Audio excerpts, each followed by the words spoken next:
الحمد لله الذي ليس كمثله شيء وهو السميع البصير. الحمد لله الذي لم يتخذ صاحبة ولا ولدا.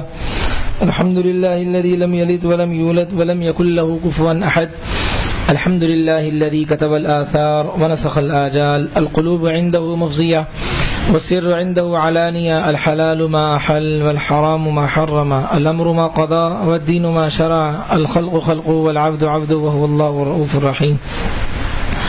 اللهم صل على سيدنا ومولانا محمد وعلى آل سيدنا ومولانا محمد وبارك وسلم وصل عليه. اللهم صل على سيدنا ومولانا محمد وعلى آل سيدنا ومولانا محمد وبارك وسلم وصل عليه. أما بعد فأعوذ بالله من الشيطان الرجيم. بسم الله الرحمن الرحيم. سبحان الذي أسرى بعبده ليلا من المسجد الحرام إلى المسجد الأقصى الذي باركنا حوله لنريه من آياتنا. صدق الله العظيم وصدق رسوله النبي الكريم ونحن على ذلك لمن الشاهدين والشاكرين والحمد لله رب العالمين. معراج کے بارے میں کچھ باتیں عرض کرنی ہیں کہ معراج جو ہوا اس میں کیا کیا حکمتیں تھیں، کیا کیا ہمارے لیے اسباق ہیں، عبرت کے کون کون سے نمونے ہیں، اس کے بارے میں کچھ باتیں عرض کرنی ہیں. ایک بات تو یہ کہ رسول پاک علیہ الصلوۃ والسلام کو جو معراج کی گئی ہے، اس سے پہلے آپ علیہ الصلوۃ والسلام چونکہ مکۃ المکرمہ میں ہی تھے، دین کی دعوت دے رہے تھے، غیر تو غیر ہی تھے، اپنے بھی انجانے بن گئے تھے، لیکن کچھ اپنوں نے رسول پاک علیہ الصلوۃ والسلام کا ساتھ دیا، جن میں آپ علیہ السلام کے عم محترم، آپ علیہ السلام کے چچا حضرت ابو طالب پیش تھے، جو آپ علیہ الصلوۃ والسلام کا ساتھ دیتے تھے اگرچہ اسلام نہیں لائے تھے. آپ علیہ الصلوۃ والسلام کو تکلیفیں دی جا رہی تھیں، اور لیکن ظاہری نقشے میں آپ علیہ السلام کے لیے، کافروں کے لیے رکاوٹ آپ علیہ السلام کے چچا تھے کہ ان کے ہوتے ہوئے وہ تکلیفیں نہیں دے سکتے تھے جو وہ دینا چاہتے تھے. لیکن آپ علیہ السلام کا جب اس سے پہلے رسول پاک علیہ الصلوۃ والسلام اور آپ علیہ السلام کے جو قریبی رشتہ دار ہیں، ان کے لیے قریش نے فیصلہ یہ کیا کہ ان کو ایک گھاٹی کے اندر بند کر دیا جائے. شعب ابی طالب اس کا نام آتا ہے، مکہ میں ہے، جو جاتے ہیں وہ دیکھتے ہیں وہاں ابھی کچھ اس کے آثار ہیں کہ وہ ایک گھاٹی ہے، اس میں ان کو رکھا جائے اور ان کا سوشل بائیکاٹ کیا جائے. یعنی کوئی باہر سے کھانا ان کے لیے نہیں لائے گا، کوئی کھانے پینے کی چیزیں ان کے لیے نہیں آئیں گی، بچے بلک بلک کر مر جائیں کوئی مسئلہ نہیں ہے، لیکن ان کے لیے نہ پانی آئے گا نہ راشن آئے گا، کوئی چیز نہیں آئے گی. اور ان کا کوئی بندہ باہر نہیں جائے گا، باہر والا اندر نہیں آئے گا، اندر والے باہر نہیں جائیں گے، اور کوئی تاجر ان کو چیزیں بھی نہیں بیچ سکتا، خرید و فروخت کا معاملہ بھی نہیں ہوگا. رسول پاک علیہ الصلوۃ والسلام اور آپ علیہ السلام کے جو رشتہ دار تھے اور جو مسلمان تھے ان کو یہاں رکھا گیا. بڑی تکلیف 3 سال تک رسول پاک علیہ الصلوۃ والسلام اور آپ علیہ السلام کے جان نثار اس گھاٹی کے اندر تھے.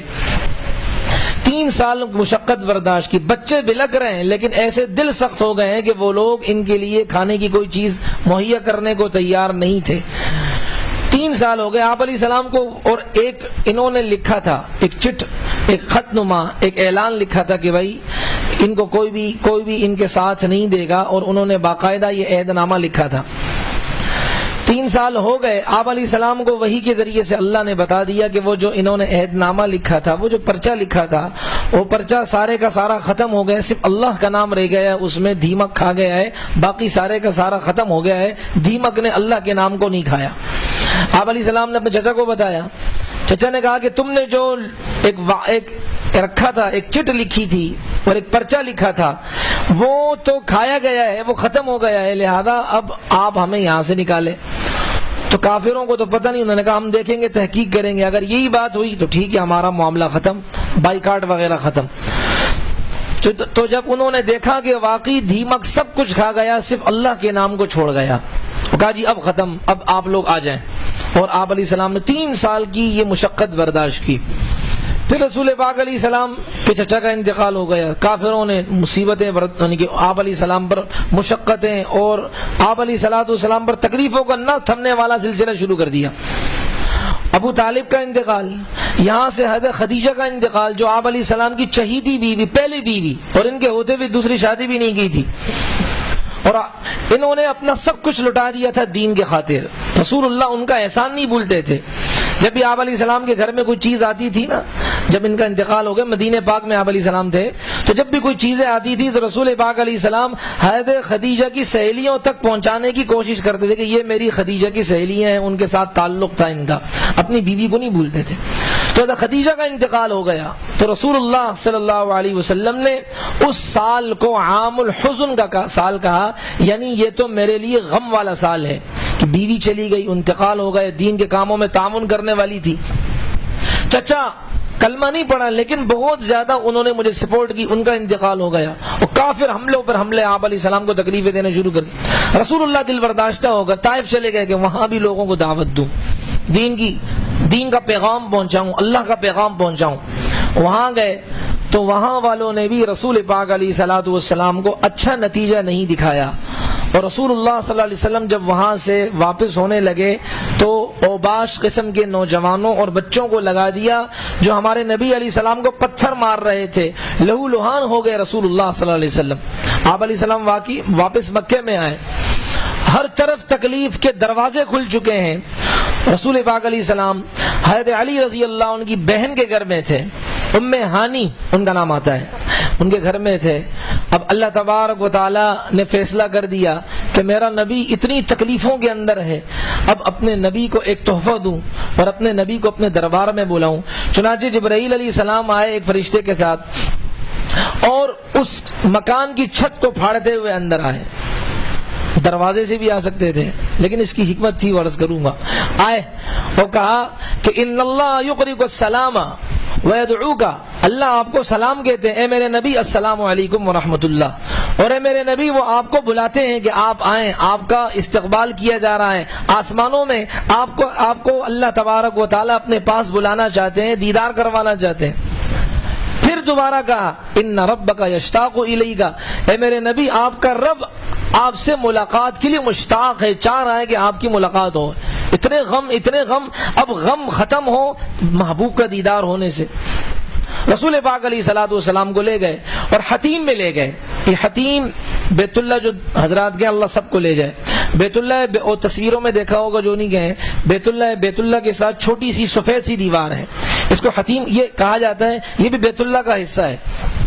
جو یہاں چلا گیا بس وہ بیت اللہ میں ہے، تاکہ کیا ہے اللہ کا نظام ہے تاکہ غریبوں کو تو کوئی جانے نہیں دے گا۔ تو حتیم میں غریب چلا گیا، چھولے والا چلا گیا، ٹماٹر والا گیا، تو حتیم میں گیا وہ قسم کھا سکتے کہ میں بیت اللہ کے اندر گیا ہوں، یہ بیت اللہ کا حصہ ہے۔ تو رسول اللہ کو وہاں لے کر گئے، آپ علیہ السلام کو لٹایا، یہاں شق صدر اوپن ہارٹ بائی پاس آپ علیہ السلام کا دل نکالا گیا، شق کے معنی چیرنے کے آتے ہیں۔ تو جبرائیل امین جو آئے تھے نا چھت پھاڑتے ہوئے، تو یہ پیغام دینے کے لیے کہ ہم جس طرح چھت پھاڑتے ہوئے آئے ہیں اسی طرح آپ کے سینے مبارک کو بھی پھاڑیں گے اور دل مبارک نکالیں گے۔ رسول پاک علیہ الصلوۃ والسلام کے سینے مبارک کو چیرا گیا، 4 دفعہ یہ معاملہ ہوا۔ شق صدر کہتے ہیں سینے کو، اور شق کے معنی آتے چیرنے کے، چیرا لگانے کے، کاٹنے کے، چیرا لگانے کے۔ تو رسول پاک علیہ الصلوۃ والسلام کو انہوں نے چیرا لگایا، اور یہ بائی پاس اور یہ دل کا آپریشن جو ہے نا پہلا انسانیت میں کیا گیا رسول پاک علیہ السلام پر۔ اور تشت لائے فرشتے اپنے ساتھ، جنت کے یہ تشت، جنت کی پلیٹیں اور جنت کا سامان لے کر آئے، لیکن پانی جنت کا لے کر نہیں آئے، پانی وہیں زمزم کا کنواں تھا، وہیں زمزم کے کنویں سے ان برتنوں میں پانی ڈالا گیا، رسول پاک علیہ السلام کے قلب مبارک کو نکالا گیا، اور اس زمزم کے پانی سے ہمارے نبی علیہ السلام کے دل مبارک کو صاف کیا گیا، اور وہ جو برتن جنت سے لائے گئے تھے اس میں ایمان اور حکمت کے انوارات تھے، وہ سارے ہمارے نبی کے دل مبارک کے اندر ڈال دیے گئے کہ دل پورا پر نور ہو۔ یہ ایسا ہی ہے جیسے ہم نماز کے لیے کیا کرتے، وضو کرتے ہیں کہ وضو کریں گے تو ہم نماز پڑھیں گے، تو یہ بھی اللہ کا دیدار کرنے کے لیے جایا جا رہا ہے۔ تو پہلے کیا دل میں وہ طاقت بھری جا رہی ہے، یہ دل کا وضو اور دل کا غسل کیا جا رہا ہے کہ اللہ کا دیدار ہو رہا ہے۔ علماء نے یہاں ایک نقطہ لکھا ہے، سارا سامان آپریشن کا سارا سامان اور برتن وہ جنت کے تھے، پانی بھی تو جنت کا آ سکتا تھا، حوض کوثر کا، سلسبیل کے چشمے سے پانی لایا جاتا، کوثر کا پانی لایا جاتا، لیکن پانی زمزم کا استعمال کیا گیا۔ وجہ اس لیے کہ زمزم کا پانی جنت کے پانی سے افضل ہے، الحمدللہ ہم لوگ پیتے ہیں بھائی، جنت کے پانی سے افضل ہے۔ اگر جنت کے پانی سے افضل نہ ہوتا تو زمزم کا پانی نہ لیتے، جنت کا پانی لے کر آتے۔ اور زمزم کے پانی میں مقدس شخصیات کی برکتیں ہیں۔ تھوڑا وقت زیادہ ہوگا، آج تھوڑا طاقت کی گولیاں کھا کر بیٹھے۔ تو رسول پاک علیہ الصلوۃ والسلام یہ جنت کے پانی سے زمزم کا پانی افضل ہے۔ کیوں؟ کہ زمزم کے پانی میں مقدس شخصیات کی برکتیں ہیں۔ نمبر 1، حضرت اسماعیل علیہ السلام ایڑیاں مار رہے تھے، جبرائیل امین آئے، انہوں نے پر مارا، چشمہ پھوٹا وہاں سے۔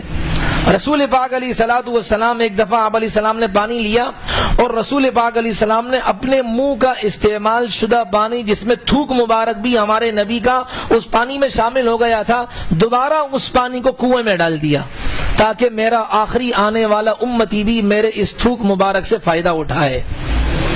اس لیے زمزم کا پانی افضل ہے، جنت کا پانی زمزم کے پانی سے افضل نہیں ہے۔ تو خیر، آپ علیہ السلام کے دل مبارک کو غسل دیا گیا، دل مبارک کو اسی جگہ لگا دیا گیا، وہ کوئی نشان شق صدر کا نہیں تھا، بالکل سیٹ کر دی اپنی جگہ۔ پھر رسول پاک علیہ الصلوۃ والسلام کے لیے میں یہ عرض کروں کہ ہم اس میں بڑی حکمتیں اور نکتے آگے جو عرض کروں گا۔ دستور یہ ہے کہ معراج کا واقعہ بتا دیا جاتا ہے مخصوص رات کے اندر، یہ بھی میں عرض کر دوں کہ اور پھر کیا ہے، مجلس برخاست ہوتی، اس سے فائدہ کیا ہوا، ہم نے کیا سبق لیا، وہ بھی بیان کرنا چاہیے۔ اور معراج کون سی تاریخ کو، اس میں اختلافات ہیں، کنفرم 27 نہیں ہے، مشہور 27 ہے، اور مہینہ کون سا ہے اس میں اختلاف ہے۔ 10 اقوال لکھے ہیں کہ معراج ہجرت سے پہلے ہوئی، ہجرت کے بعد ہوئی ہے، اور آپ علیہ السلام کو نبوت ملنے کے کتنے سالوں بعد ہوئی، کوئی کہتے 3 مہینے بعد، کوئی کہتے 5 مہینے بعد، کوئی کہتے 2 سال بعد، کوئی کہتے 3 سال بعد، یہ اختلافات ہیں۔ اور پھر کون سے مہینے میں ہوئی، بعض کہتے ہیں رجب میں ہوئی، بعض کہتے ہیں ربیع الاول میں ہوئی، بعض کہتے ہیں ربیع الثانی میں ہوئی، بعض کہتے ہیں رمضان میں ہوئی، بعض کہتے ہیں شوال میں۔ 5 مہینوں میں اختلاف، علمی اختلاف ہے بھائی، جسے ڈاکٹروں کا علم آپس کا اختلاف ہوتا ہے، اس کو کوئی برا نہیں کہتا، علمی اختلاف ہے۔ تو لیکن مشہور 27 رجب ہے، اس لیے میں آپ کے سامنے 27 رجب کے حوالے سے عرض کر رہا ہوں، مشہور ہے، اور اس کے بارے میں کوئی فضیلت نہیں آئی۔ ایک رات تھی، اللہ کے نبی کو اس رات میں لے جایا گیا، وہ رات گئی، اب نہیں آئے گی۔ شب قدر تو ریورس ہو کر آتی ہر سال، لیکن معراج کی رات ہر سال نہیں آتی، وہ ہمارے نبی کے ساتھ تعلق تھا۔ نبی علیہ السلام کو معراج ہو گئی، نبی دنیا سے پردہ فرما گئے، وہ رات آگے چلی گئی ہے، واپس ریورس ہو کے نہیں آئے گی۔ شب قدر کے بارے میں چونکہ رسول اللہ کے فرمان ہے، وہ آتی ہے۔ تو خیر، رسول پاک علیہ الصلوۃ والسلام کے لیے اب سواری لائی گئی، جبرائیل اور میکائیل علیہ السلام تھے، سواری لائی گئی جسے براق کہا جاتا ہے عربی کے اندر۔ برق عربی میں بجلی کی چمک کو کہتے ہیں، بجلی کو کہتے ہیں کہ بجلی تیزی سے گزر جاتی ہے۔ تو یہ بھی ایسی سواری تھی جو خچر سے چھوٹی تھی اور گدھے سے تھوڑی سی بڑی تھی، اور تیزی کا یہ حال تھا کہ جہاں انسان کی نظر جائے، نظر کی جہاں انتہا ہو، وہاں اس کا پہلا قدم پڑتا تھا، اتنی تیز رفتار سواری۔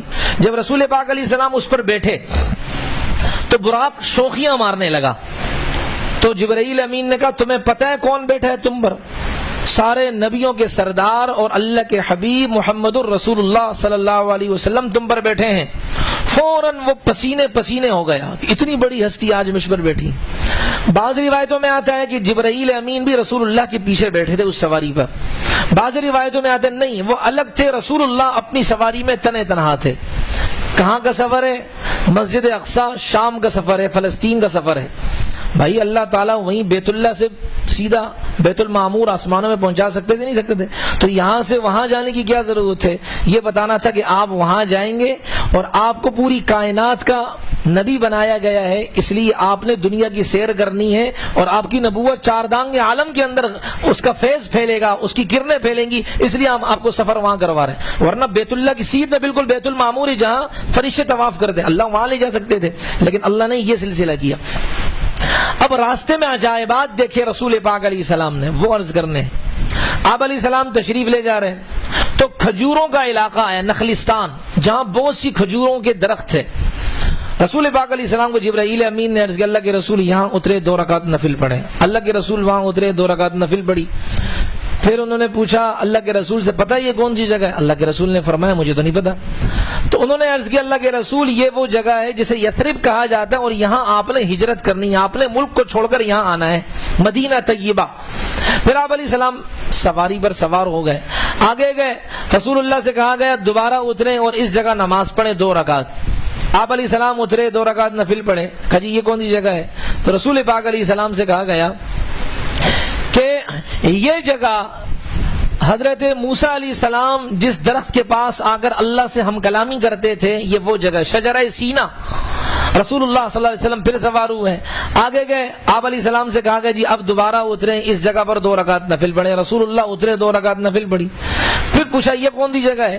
تو آپ علیہ السلام سے جبرائیل امین نے عرض کیا اللہ کے رسول علیہ السلام یہ وہ جگہ ہے جو حضرت شعیب علیہ السلام کا علاقہ ہے مدین کا، آپ یہاں اترے ہیں۔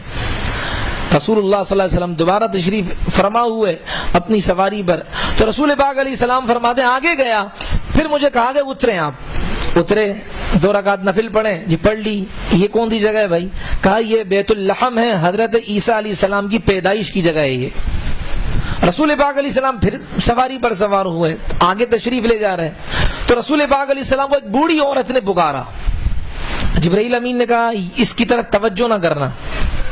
پھر آگے گئے، ایک بوڑھے مرد نے پکارا، آپ علیہ السلام سے کہا گیا ان کی طرف بھی توجہ نہ کریں، اپنا کام کریں، آگے چلتے رہیں۔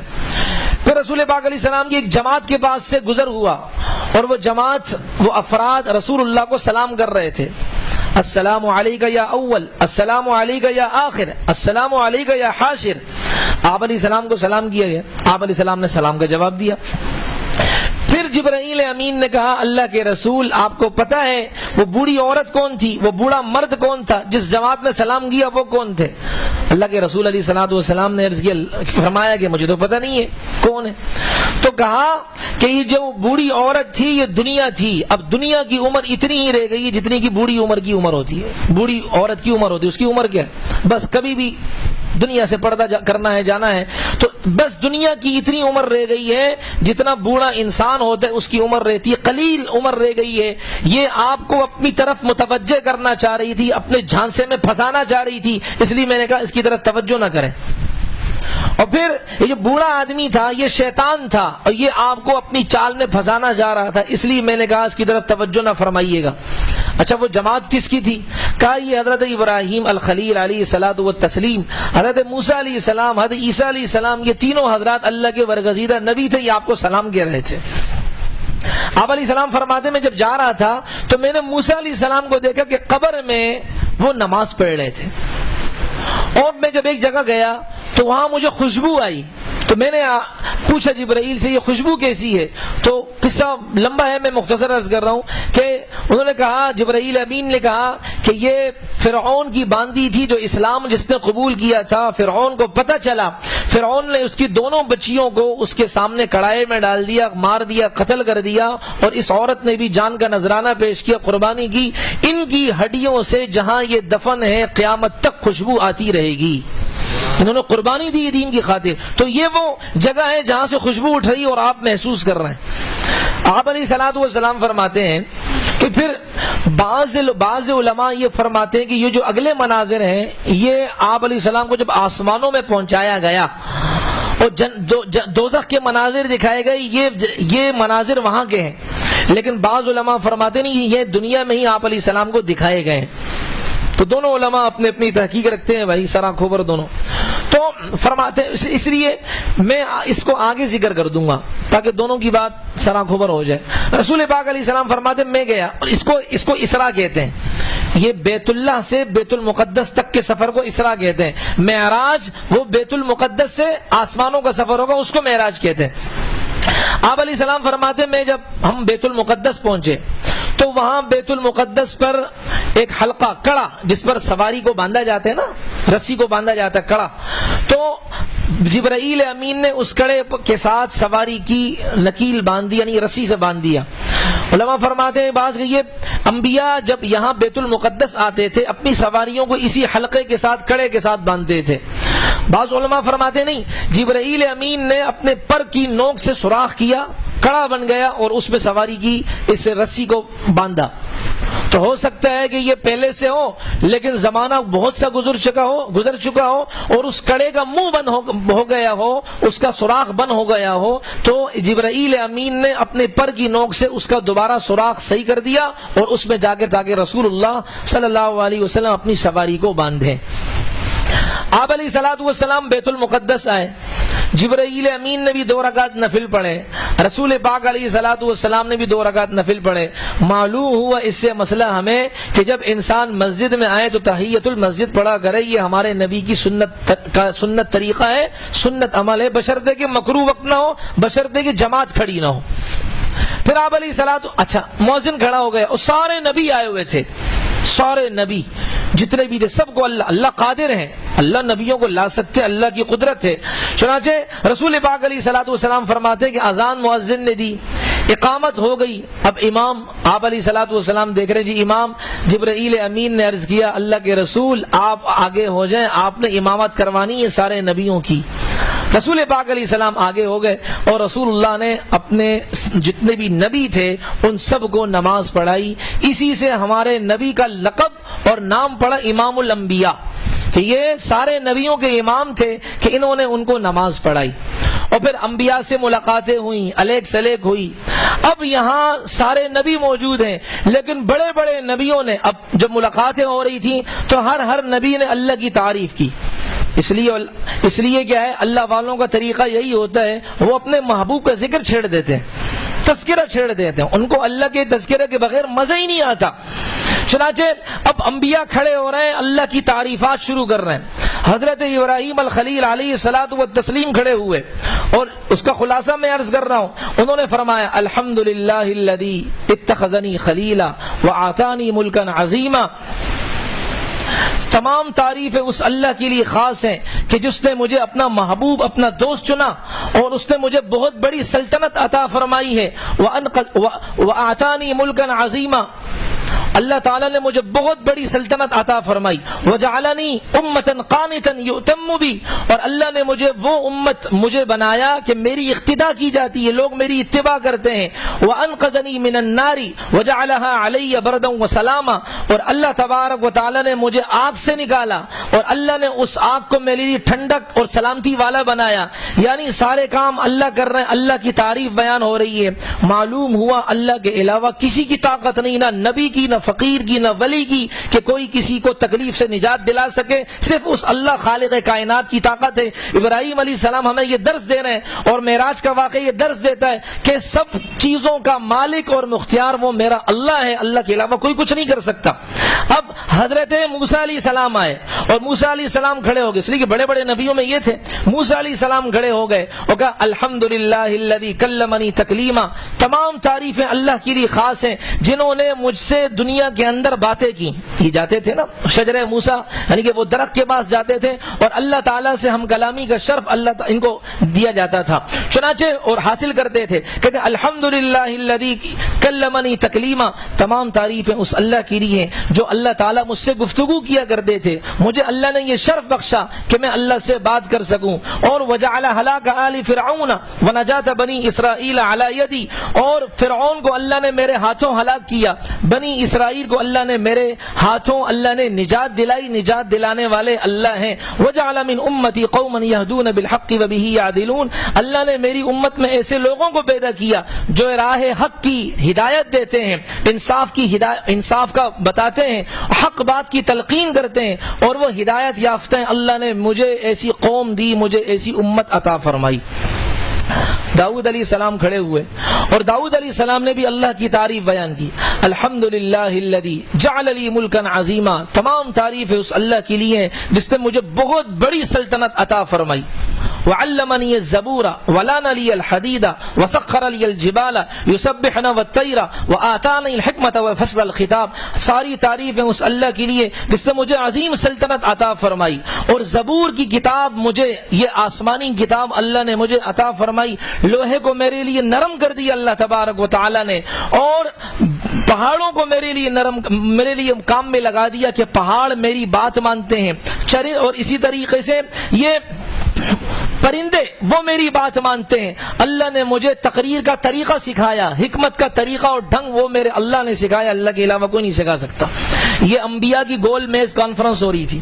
اور اسی طرح پھر حضرت سلیمان علیہ السلام کھڑے ہوئے اور سلیمان علیہ السلام نے اللہ کی پاکی بیان کی. الحمدللہ الذی سخر لی الریاح, تمام تعریفیں اس اللہ کے لیے جنہوں نے میرے لیے ہواؤں کو کام میں لگا دیا. وسخر لی الشیاطین یعملون ما شئت من محاریب وتماثیل وجفان کالجواب وقدور الراسیات, تمام تعریفیں اللہ کے لیے. ہواؤں کو میرے لیے کام میں لگا دیا, جنات کو میرے لیے کام میں لگا دیا, بڑی بڑی دیگیں بناتے ہیں, محلات میری تعمیر کرتے ہیں. اس اللہ نے ان کے دلوں میں میری اطاعت کی محبت ڈال دی, جذبہ ڈال دیا ہے. میرا کچھ نہیں ہے اور میرے ہاتھ میں کچھ بھی نہیں ہے. وعلمنی منطق الطیر, اللہ تبارک و تعالی نے پرندوں کی بولی مجھے سکھا دی کہ پرندہ کون کیا گفتگو کر رہا ہے, میں جانتا ہوں اور مجھے سکھانے والا وہ اللہ ہے. وآتانی کل شیء عظیما, اور اللہ نے ہر چیز مجھے عطا فرما دی ہے. اللہ تعالیٰ نے ہر چیز کو اللہ تبارک و تعالیٰ نے میری مٹھی کے اندر بند کر دیا ہے, ہر چیز اللہ نے مجھے عطا فرما دی ہے. وسخر لی جنود الشیاطین والانس والطیر, اور جنات کا لشکر, انسانوں کا لشکر, پرندوں کا لشکر اللہ نے میرے کام میں لگا دیا. وفضلنی علی کثیر من عبادہ المؤمنین, جتنے بھی نیک بندے ہیں اللہ نے ان پر مجھے فضیلت بخشی. ظاہر بات ہے جب جو نبی اپنے زمانے کا ہوتا ہے اس زمانے کے اعتبار سے جتنے لوگ ہیں ان میں سب سے افضل نبی ہوتا ہے, اس لیے کہ نبی اللہ کا برگزیدہ بندہ ہوتا ہے. تو سلیمان علیہ السلام اللہ کی تعریف کر رہے ہیں, کہا وجعل ملکی ملکا, اور اللہ نے مجھے ایسا ملک عطا فرمایا لا ينبغی لأحد من بعدی, کہ میرے بعد کسی کو ایسا ملک اللہ نہیں عطا فرمائیں گے. وجعل ملکی ملکا طیبا لیس فیہ حساب, اور ایسا ملک اللہ نے عطا فرمایا جو پاکیزہ ہے, جس میں کوئی حساب و کتاب نہیں. عیسیٰ علیہ السلام کھڑے ہوئے اور اللہ کی تعریف بیان کی. الحمدللہ الذی جعلنی کلمتا, کہ اللہ تبارک و تعالیٰ کی تعریف ہے جس نے مجھے ایک کلمے سے پیدا کیا. اللہ نے فرمایا نا عیسیٰ علیہ السلام کو کن ہو جاؤ, اور وہ ہو گئے. ایک کلمے سے اللہ تعالیٰ نے مجھے وجود بخشا. وجعل مثلی مثل آدم خلقہ من تراب ثم قال له کن فیکون, اور میری مثال آدم علیہ السلام کی ایسی ہے, اللہ نے ان کو مٹی سے بنایا اور فرمایا ہو جاؤ, وہ ہو گئے. تو اسی طریقے سے مجھے بھی اللہ تعالیٰ نے کن کہا کہ ہو جا, اور میں ہو گیا. وجعلنی اخلق من الطین کہیئۃ الطیر فانفخ فیہ فیکون طیرا باذن اللہ. وجعلنی اخلق من الطین وجعلنی ابرئ الاکمہ والابرص واحیی الموتى باذن اللہ. اللہ نے مجھے اتنی طاقت عطا فرمائی ہے کہ میں مٹی کے پتلے بناتا ہوں اور اللہ کے فضل سے ان میں اللہ روح ڈال دیتے ہیں, وہ پرندے بن جاتے ہیں, وہ دیگر چیزیں بن جاتی ہیں. یہ اللہ نے مجھے سکھایا ہے, میرے اپنے ہاتھ میں یہ طاقت نہیں ہے. وَأَعَاذَنِي وَأُمِّي مِنَ الشَّيْطَانِ الرَّجِيمِ, اور اللہ نے مجھے اور میری ماں کو شیطان سے بچایا ہے. وَلَمْ يَكُنْ لِلشَّيْطَانِ عَلَيْنَا سَبِيلًا, اور شیطان کو طاقت نہیں کہ مجھے بہکا سکے, میری ماں کو گمراہ کر سکے. میرے رب نے مجھے بھی محفوظ کیا, میری ماں مریم کو بھی محفوظ کیا ہے. اب رسول پاک علیہ السلام کھڑے ہو گئے, بہت مختصر سی بات کی, لیکن سب کی باتیں عمدہ تھیں, لیکن رسول پاک علیہ السلام نے جامع بات کی جو اللہ تعالیٰ نے نبی علیہ السلام کو عطا فرمائی. الحمدللہ الذی ارسلنی رحمتا للعالمین وکافتا للناس بشیرا ونذیرا, تمام تعریفیں اس اللہ کے لیے خاص ہیں جس نے سارے جہانوں کے لیے مجھے رحمت کا ذریعہ بنایا ہے. میری تعلیمات رحمت کا ذریعہ ہیں, میری ذات رحمت کا ذریعہ ہے, میرے عمدہ اخلاق رحمت کا ذریعہ ہے. اللہ نے مجھے ایسا ڈرانے والا بنایا جس کے دل کے اندر تڑپ اور شفقت کا مادہ ہو, اور اللہ نے مجھے خوشخبری سنانے والا اللہ تعالیٰ نے مجھے بھیجا ہے. وانزل علی الفرقان فیہ بیان لکل شیء, اللہ نے مجھ پر قرآن پاک اتارا جس میں ہر قسم کی چیز کی تفصیل اور وضاحت موجود ہے.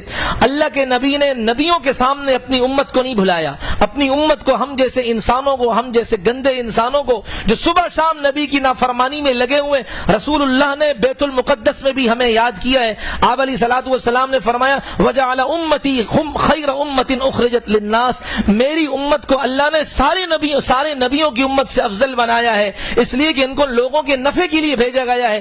رسول پاک علیہ السلام نے ان کی تعریف کی, ہماری تعریف کی. وجعل امتی هم الاولین والآخرین, اللہ نے میری امت کو سب سے پہلے نمبر کا رکھا ہے. آئے تو آخر میں ہے لیکن جنت میں پہلے جائیں گے. ساری امتوں پر جنت حرام ہے جب تک کہ میری امت جنت کے اندر نہیں جائے گی. ایک حدیث میں رسول اللہ نے یہ فرمایا تھا. تو مطلب یہی کہ میری امت کو اللہ نے اول اور آخر بنایا کہ ہیں تو آخر میں آئے ہیں لیکن جنت میں انشاءاللہ سب سے پہلے جائیں گے. وشرح لی صدری ووضع عنی وزری ورفع لی ذکری. اللہ تبارک و تعالیٰ نے میرا سینہ اللہ نے کھول دیا, میرے اللہ تعالیٰ نے تکلیفوں کو دور کر دیا, بوجھ کو میرے ہلکا کر دیا, نام میرا اللہ تبارک و تعالیٰ نے بلند کر دیا. وجعلنی خاتمہ, اور اللہ نے مجھے خاتم النبیین بنایا. رسول اللہ نے بیت المقدس میں اپنے ختم نبوت کا اعلان کیا ہے کہ میرے بعد کوئی نیا نبی پیدا نہیں ہوگا, اللہ نے مجھے آخری نبی بنا دیا, نبوت کا دروازہ بند. اگر کوئی نیا نبی آتا تو اس سے نبیوں کی امامت کرواتے, اگر کسی آخری نبی نے آنا تھا اس کو کہتے کہ آپ جائیں اور آپ نے نبیوں کو امام, آپ کو میں نبیوں کا امام بناتا ہوں, نبیوں کی امامت کروانی. لیکن میرے نبی کے بعد اور کوئی نیا نبی پیدا نہیں ہوگا, اس لیے رسول اللہ سے فرمایا گیا کہ آپ ان نبیوں کو امامت کروائیں, آپ ان کے امام ہیں. تو یہ آپ علیہ السلام نے ہم جیسے گناہگاروں کو بیت المقدس میں بھی یاد کیا ہے. اللہ بیت المقدس کو نجات دلا دے پنجے یہود سے, اللہ تبارک و تعالیٰ اس کی حفاظت فرمائے. پھر رسول پاک علیہ الصلوۃ والسلام فرماتے مجھے 3 پیالے پیش کیے گئے. ایک روایت میں 4 پیالوں کا آتا ہے, شراب کا, دودھ کا, پانی کا, اور ایک میں آتا ہے شہد کا. آپ علیہ الصلوۃ والسلام کو شراب کا پیالہ پیش کیا گیا, آپ علیہ الصلوۃ والسلام نے نہیں لیا. پانی کا نہیں لیا. دودھ کا پیش کیا, آپ علیہ السلام نے لے لیا. حضرت جبرائیل امین نے رسول پاک علیہ السلام سے عرض کیا کہ آپ نے فطرت کو لیا ہے, فطرت پر عمل کیا ہے, ورنہ اگر شراب کو لیتے تو آپ کی امت لغوت امتک, آپ کی امت تباہ و برباد ہو جاتی. اگر آپ پانی کو لیتے آپ کی امت غرق ہو جاتی. آپ نے دودھ کو لیا, اس لیے کہ یہ انسان کی فطری چیز ہے. انسان جب دنیا میں آتا ہے سب سے پہلے غذا وہ دودھ ہی استعمال کرتا ہے, تو آپ نے دودھ کو استعمال کیا. اور رسول پاک علیہ السلام, ایک روایت میں آتا ہے شہد بھی پیش کیا گیا تو رسول اللہ نے اس میں سے بھی تھوڑا سا استعمال کیا گیا. معلوم ہوا یہ دونوں چیزیں ہمارے بہت ہی زیادہ نفع کے لیے. آپ علیہ الصلوۃ والسلام فراغت آئی, آپ علیہ السلام نے ملاقات کی, اور آسمانوں سے بھی فرشتے آئے تھے. فرشتوں نے آ کر رسول اللہ کی اقتداء میں نماز پڑھی تھی, اور فرشتوں نے پھر کہا کہ یہ نبی, یہ محمد, یہ بہترین خلیفہ یعنی اللہ کا, اور ہمارا بہترین بھائی ہے. کیسا زبردست ہے. ابراہیم علیہ السلام نے جب رسول اللہ کی گفتگو سنی تھی جو آپ علیہ السلام نے بیان فرمائی تھی, ابراہیم علیہ السلام نے فرمایا اسی وجہ سے محمد کو تم سب پر فضیلت حاصل ہے. آپ علیہ السلام کے لیے پھر براق کو تو وہاں باندھ دیا گیا, سواری کو وہاں باندھ دیا گیا. اب آپ علیہ السلام کے لیے خودکار لفٹ منگائی گئی, لفٹ لائی گئی, زینہ خودکار لفٹ منگوائی گئی. آپ علیہ السلام اس پر تشریف فرما ہوئے, وہ آسمانوں پر لے کر گیا, اور جبرائیل امین بھی رسول پاک علیہ السلام کے ساتھ تھے. پہلے آسمان پر دستک دی, کہا کون؟ کہ جبرائیل. کہ تمہارے ساتھ کون ہے؟ کہ محمد صلی اللہ علیہ وسلم ہے. کہ ان کو یہاں آنے کا کہا گیا ہے. دیکھیں ڈسپلن, نظام. ہم تو کہتے ہیں ہاں بھائی کون ہے, اپنا بندہ ہے, گھسیڑ دو. دوسرا بندہ نہیں, قانون کی بڑی رکھوالی کرتے ہیں. ہم قانون کے پر مر جائیں گے لیکن قانون کے خلاف نہیں کریں گے, اس لیے کہ پتہ ہے نا یہاں سے کچھ ملنا نہیں, کاٹو تو خون بھی نہیں نکلے گا, ہوا نکلے گی صرف, وہ بھی مہنگی ہے سی این جی. سمجھ میں آ رہی بات؟ تو یہ دیکھیں ڈسپلن دیکھیں کہ فرشتے, جبرائیل امین فرشتوں کا سردار ہے. کہا جی کون ہے؟ جبرائیل ہو. اچھا بھائی ساتھ کون ہے؟ جی محمد ہے. ان کو آنے کا کہا گیا ہے؟ جی ہاں کہا گیا. اچھا بھائی دروازہ کھول دو. جب دروازہ کھولا گیا تو پہلی نگاہ وہاں پڑی, اللہ کے ایک برگزیدہ نبی تھے جن کا نام سیدنا آدم علیہ السلام ہے. آدم علیہ السلام سے ملاقات ہوئی تو مرحبا بالنبی صالح والابن الصالح, کا خوش آمدید اے نیک نبی, خوش آمدید اے میرے پیارے نیک بیٹے, آؤ آؤ میرے پاس آؤ. تو آپ علیہ السلام نے فرمایا کہ دائیں طرف حضرت آدم دیکھتے تو خوش ہوتے, بائیں طرف دیکھتے تو روتے. دائیں طرف ان کی کچھ اولادیں تھیں, کچھ الٹے ہاتھ کی طرف بائیں طرف اولادیں تھیں. تو دائیں طرف والی جنت والی تھی, ان کو دیکھ کر خوش ہوتے کہ میرے بیٹے جنت میں جائیں گے, اور بائیں طرف والوں کو دیکھتے کہ ان کے چہرے کالے تو کہا کہ یہ دوزخ میں جائیں گے, اس پر وہ روتے, غمگین ہوتے. اور ایک روایت میں آئے کہ ان کی دائیں طرف خوشبو آتی تھی اور بائیں طرف بدبو آ رہی تھی کہ یہ جنت ہے اور یہ دوزخ ہے. ملاقات ہوئی, الیک سلیک ہوئی. دوسرے آسمان پر ملاقات ہوئی یحییٰ علیہ السلام عیسیٰ علیہ السلام سے, تیسرے آسمان پر حضرت ادریس علیہ السلام سے, چوتھے پر حضرت ہارون علیہ السلام سے, پانچویں پر موسیٰ علیہ السلام سے, اور چھٹے پر حضرت یوسف علیہ السلام سے ملاقات ہوئی. پھر ہارون علیہ السلام سے ملاقات ہوئی, اور آخر میں حضرت ابراہیم علیہ السلام سے ملاقات ہوئی.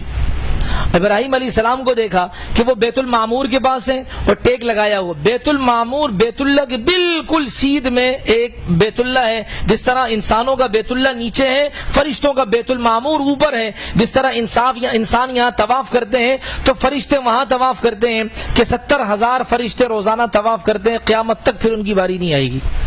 اتنے زیادہ فرشتے ہیں. رسول پاک علیہ السلام کی ان سے بھی ملاقات ہوئی, سب نے ان کو مرحبا کہا.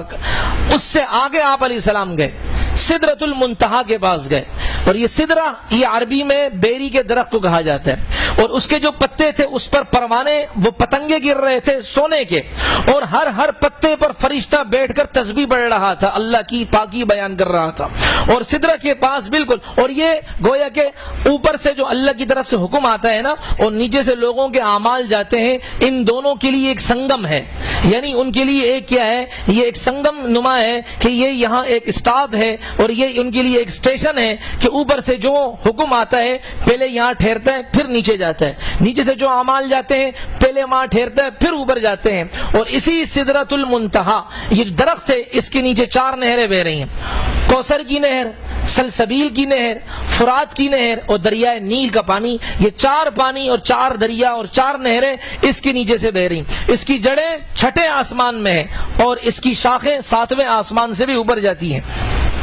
اب آپ علیہ الصلوۃ والسلام کو جنت کی سیر کروائی گئی. سدرۃ المنتہا کے بالکل پاس جنت ہے, عند سدرۃ المنتہا عندہا جنت المأوا, وہاں اسی کے پاس جنت ہے. اور جنت کے مناظر دکھائے گئے, دوزخ کے مناظر دکھائے گئے.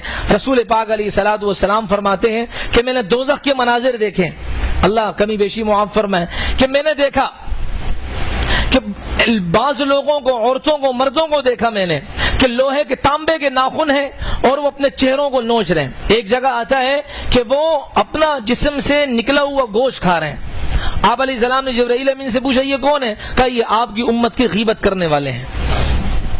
فرض نماز پڑھی, بیٹھ گئے کچہریوں میں اور شروع غیبتیں کرنے لگ گئے. اور رسول اللہ نے کیا فرمایا؟ الغیبت اشد من الزنا, زنا سے بدتر کام ہے غیبت کرنا. تو رسول پاک علیہ الصلوۃ والسلام سے کہا گیا یہ وہ لوگ ہیں آپ کی امت کے. یہ معراج ہمیں درس دے رہا ہے کہ غیبت نہ کرو, صرف قصے کہانیاں چھڑا مڑا کر دعا کر کے جانا نہیں ہے, بلکہ ہمیں یہ درس دے رہا ہے کہ ہم گناہ کبیرہ سے بچیں.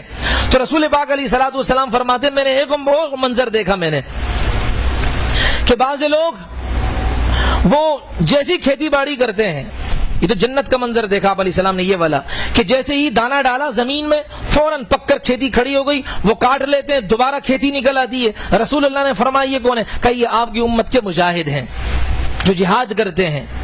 اور ان کا نیک عمل ایسا ہے, زبردست ہے, کہ یوں عمل کیا اللہ نے فوراً پہنچا دیا, دوسرا عمل ان کا تیار ہو جاتا ہے. جس طرح کھیتی کٹ کر دوبارہ تیار ہو رہی ہے, ان کا بھی نیک عمل کٹ کر دوبارہ اوپر پہنچ کر دوبارہ نئے سرے سے دوسرا تیار ہو جاتا ہے. تو یہ وہ لوگ ہیں. آپ علیہ السلام فرماتے ہیں میں نے چند لوگوں کو دیکھا کہ وہ دوزخ کے کانٹے, دوزخ کے پتھر کھا رہے ہیں. میں نے پوچھا یہ کون ہے؟ کہا یہ آپ کی امت کے وہ لوگ ہیں جو زکوٰۃ نہیں دیتے ہیں, حرام جگہوں میں پیسے لگائیں گے لیکن زکوٰۃ نہیں دیں گے, یہ دوزخ کے کانٹے کھائیں گے, دوزخ کے پتھر کھائیں گے. اللہ ہماری حفاظت کرے.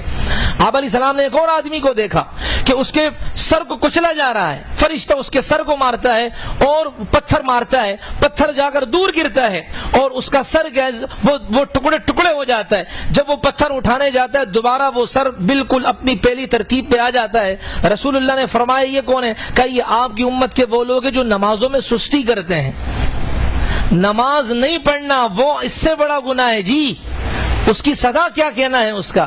یہ نمازوں میں سستی کرتے ہیں کہ جی بس گھاک آ رہا ہے, 5 منٹ باقی ہے, مؤذن نے اذان دی کس لیے دی؟ بھائی اب دکان ختم, شٹر نیچے کرو اور آ جاؤ اللہ کے گھر میں. بس یہ دکان گھاک آ رہا ہے, 5 منٹ باقی, 2 منٹ, ابھی تو امام صاحب نے پہ کیا سورہ فاتحہ شروع کی, ابھی امام صاحب رکوع میں گئے, بھائی ایک رکعت ہی تو گئی ہے, دوسری تو نہیں گئی ہے, چلو بھائی تحیات میں بیٹھے ہوئے کوئی مسئلہ نہیں ہے. آخر میں فتویٰ کیا دیتے ہیں کہ جماعت سے پڑھنا واجب ہے, کوئی فرض تو نہیں ہے, اصل تو فرض نماز ہے, بعد میں ہم پڑھ لیں گے, اللہ خیر صلی اللہ. بعض سیٹھ لوگ, کتنے نوجوانوں سے ملاقات ہوتی, بعض سیٹھ لوگ اپنے ورکروں کو, اپنے ماتحتوں کو یہ فتوے دیتے ہیں کہ بھائی نماز مسجد میں جانا کوئی ضروری تھوڑی ہے, بس ایک وقت کی کیا یہیں پڑھ لو, یہیں مصلی بچھا کر یہیں پڑھ لو. تو مسجد کس لیے بنائی گئی بھائی؟ بریانی کھانے کے لیے بنائی گئی. مسجد کا کیا مقصد کیا ہے مسجد کا؟ تو یہ نماز میں سستی کرنے والوں کا کوئی یہ عذاب دیا جائے گا جو نماز پڑھتے نہیں. تو اللہ ہم سب کی حفاظت فرمائے, اس سے تو بہت زیادہ خطرناک سلسلہ. اسی طرح آپ علیہ الصلوۃ والسلام فرماتے ہیں کہ میں نے دیکھا کچھ لوگوں کو کہ ان کے ایک طرف ہانڈی میں گوشت پک رہا ہے پاکیزہ صاف ستھرا, اور دوسری طرف ہانڈی میں گوشت پکا رہے بدبودار گندا غلاظت والا.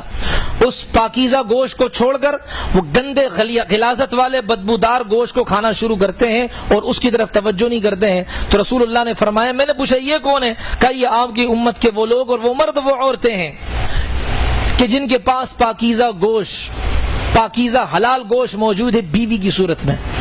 یہ بیوی کی طرف توجہ نہیں کرتے ہیں ظالم, یہ زناؤں کے اندر لگتے ہیں, بدکاریوں میں لگتے ہیں اور بدکاری کے سلسلوں کو شروع کرتے ہیں. اپنی بیوی کو چھوڑ کر ان کے حقوق ادا نہیں کرتے ہیں, ان کے حقوق کی رعایت نہیں کرتے ہیں, زناکاریوں میں لگتے ہیں. یہ آپ کی امت کے وہ لوگ ہیں کہ پاکیزہ گوشت موجود ہے, بیوی کے ذریعے سے جنت میں جائے گا, بیوی کے ذریعے سے نیک اعمال کی توفیق ملے گی. لیکن یہ حرام ایڈز والی خواتین, یہ میں کہہ رہا ہوں اس وقت ایڈز کی بیماری نہیں تھی, ایڈز والا گوشت, بدبودار گوشت, غلاظت والا, جس کے ایک نہیں سینکڑوں سے تعلقات ہیں, یہ اپنی بیوی کو چھوڑ کر, وفادار بیوی کو چھوڑ کر, جس نے اپنا سب کچھ قربان کر دیا شوہر کی خاطر, ماں باپ کو چھوڑ دیا, بہن بھائیوں کو چھوڑ دیا, علاقے کو, صوبے کو چھوڑ دیا, تمہارے گھر کی دہلیز پر آئی اور تم منہ مار رہے ہو دوسری جگہ. تو رسول پاک علیہ السلام نے فرمایا, میں نے ایسے مردوں کو دیکھا کہ وہ بدبودار گوشت کھا رہے ہیں. کہا یہ وہ لوگ ہیں کہ جو بدکاری کرتے تھے, اپنی بیویوں کو چھوڑ کر دوسروں کی طرف نگاہیں کرتے تھے. اور آج میں آپ کو بتاؤں, ہمارا جو اب سسٹم جا رہا ہے نا, جب سے یہ موبائل کا غلط استعمال شروع ہے, جائز استعمال کی میں نفی نہیں کر سکتے, لیکن ناجائز جو استعمال شروع ہوا, آپ دارالافتاء میں جائیں اور آپ رپورٹیں پڑھیں کہ اب جو ریشو بڑھ رہا ہے وہ شادی شدہ حضرات کا زیادہ ناجائز تعلقات کا بڑھ رہا ہے بنسبت دوسرے کے, غیر شادی شدہوں کے تعلقات بنائے. بیویاں رو رہی ہوتی ہیں, کتنے ایسے دارالافتاء میں فتوے آتے ہیں کہ جی ہم رات کو اٹھتی ہیں 2 بجے اٹھتی ہے, تو دیکھا کہ ہمارا شوہر گیا ٹک ٹک موبائل میں لگا ہوا ہے. بھائی 2 بجے تمہاری کون سی کمپنی چلتی ہے, تمہارے کون سے کارخانے 2 بجے چلتے ہیں؟ چلا رہا ہوگا رکشہ اور 2 بجے جو ہے نا وہ موبائل پہ لگا ہوا ہے. تو میرے بھائی کتنا خطرناک ہے, اللہ ہماری حفاظت فرمائے. معراج میں رسول اللہ نے یہ چیزیں دیکھی. اور میں اگلی بات آپ کے سامنے عرض کروں, آپ علیہ الصلوۃ والسلام نے دیکھا عورتیں اور مرد دونوں کو کہ ان کے سروں, بھائی بہت معذرت سے خواتین بھی, لیکن یہ ایسے معاملات ہیں مجھے عرض کرنے ہیں, میں کروڑ دفعہ معافی چاہتا ہوں, کہ ان کے سروں کے اوپر شرم گاہیں ہیں ان کی, اور اس میں سے پیپ نکل رہا ہے, ان کے منہ میں جا رہا ہے. یہ وہ کون تھے؟ یہ زانی اور بدکار قسم کے لوگ تھے. بدکاریاں کیا کرتے تھے, اپنی عزت کی حفاظت نہیں کرتے تھے, اپنی عصمت کی حفاظت نہیں کرتے تھے. اللہ ہماری حفاظت فرمائے. بھائی آپ علیہ السلام فرماتے, پھر میں نے دیکھا ایک لوگوں کو, ایک آدمی کو دیکھا کہ وہ دریا کے اندر پتھر کھا رہا ہے, پتھر.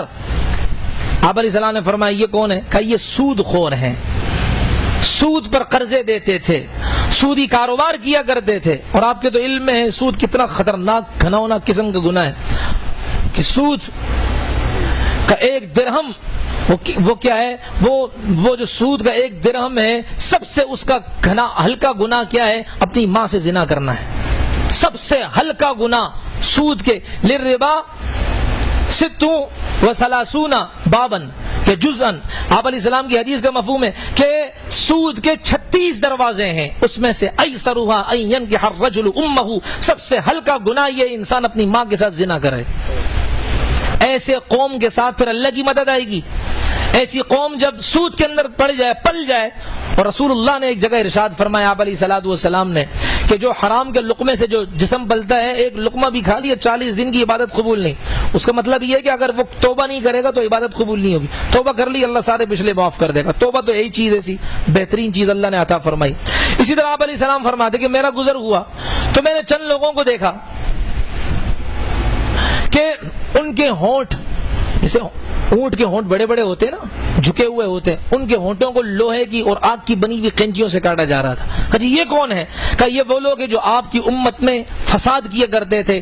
2 بھائیوں میں, 2 میاں بیویوں میں, خاندانوں میں, بیٹے اور ماں میں, بیٹی اور ماں کے درمیان, یا 2 گھروں کے درمیان فساد مچایا کرتے تھے. ادھر کی لگائی ادھر, ادھر کی لگائی ادھر, لگائی بجائی کا سلسلہ کرتے تھے. اب یہ زبانیں اس لائق ہیں کہ اس زبانوں کو اور ان ہونٹوں کو لوہے کی آگ کی قینچیوں سے کاٹا جائے.